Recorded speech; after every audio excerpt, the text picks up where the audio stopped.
she said that.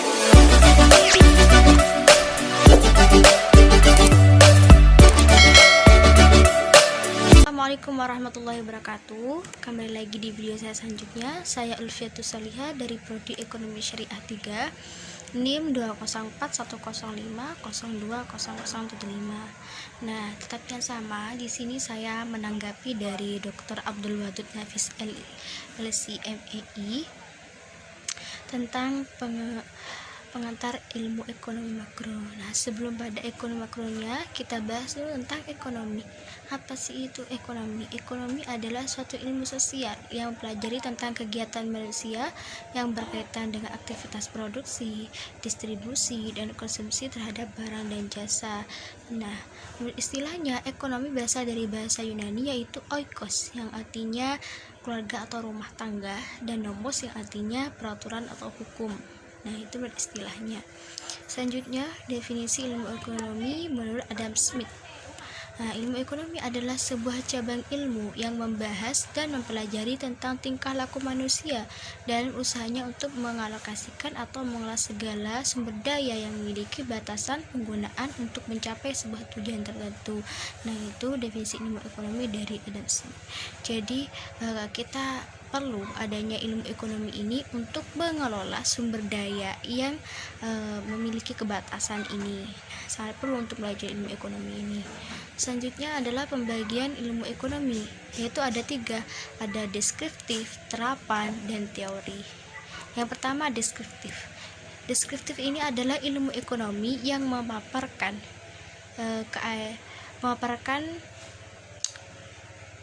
secara apa adanya tentang kehidupan ekonomi suatu negara atau daerah pada masa tertentu. Nah, contohnya ekonomi Indonesia pada era Orde Baru atau keadaan petani di Jawa Tengah dan lain sebagainya, itu adalah ekonomi deskriptif.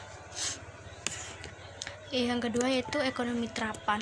Nah, ilmu ekonomi terapan adalah cabang ilmu ekonomi yang membahas secara khusus tentang penerapan teori ekonomi dalam suatu rumah tangga produksi, misalnya ekonomi perusahaan, ekonomi moneter, ekonomi perbankan, dan lain sebagainya. Nah, itu adalah ilmu ekonomi terapan. Yang ketiga adalah ilmu ekonomi teori. Nah, ilmu ekonomi teori ini ada 2, ekonomi mikro dan ekonomi makro. Nah, ekonomi mikro adalah ilmu ekonomi yang membahas sebagian kecil dari perekonomian. Nah, sedangkan makro adalah membahas keseluruhan dari perekonomian dalam suatu negara. Intinya, semua yang bersifat nasional itu adalah makro, ekonomi makro. Bersifat agregat, menyeluruh. Nah, itu.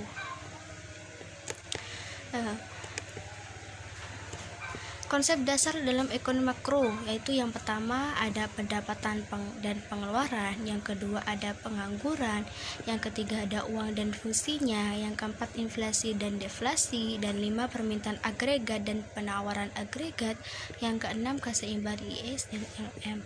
Nah, itu adalah konsep dasar dalam ekonomi makro.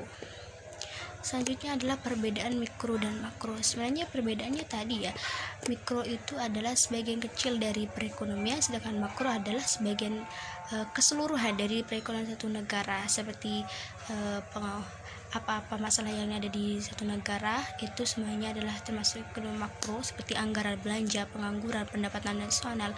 Nah, itu semuanya makro. Nah, mikro itu keputusan ekonominya bersifat individual. Nah, sedangkan makro itu keputusan ekonominya bersifat agregatif, menyeluruh begitu. Nah, prinsip ekonomi makro itu melandasi analisis ekonomi makro. Kebijakan-kebijakan yang ada dalam ekonomi makro, yang pertama ada kebijakan fiskal, yang kedua ada kebijakan moneter, yang ketiga adalah kebijakan pertumbuhan. Nah, jadi itu adalah kebijakan yang ada dalam ekonomi makro. Sekian kali ini dari video dari saya, semoga bermanfaat.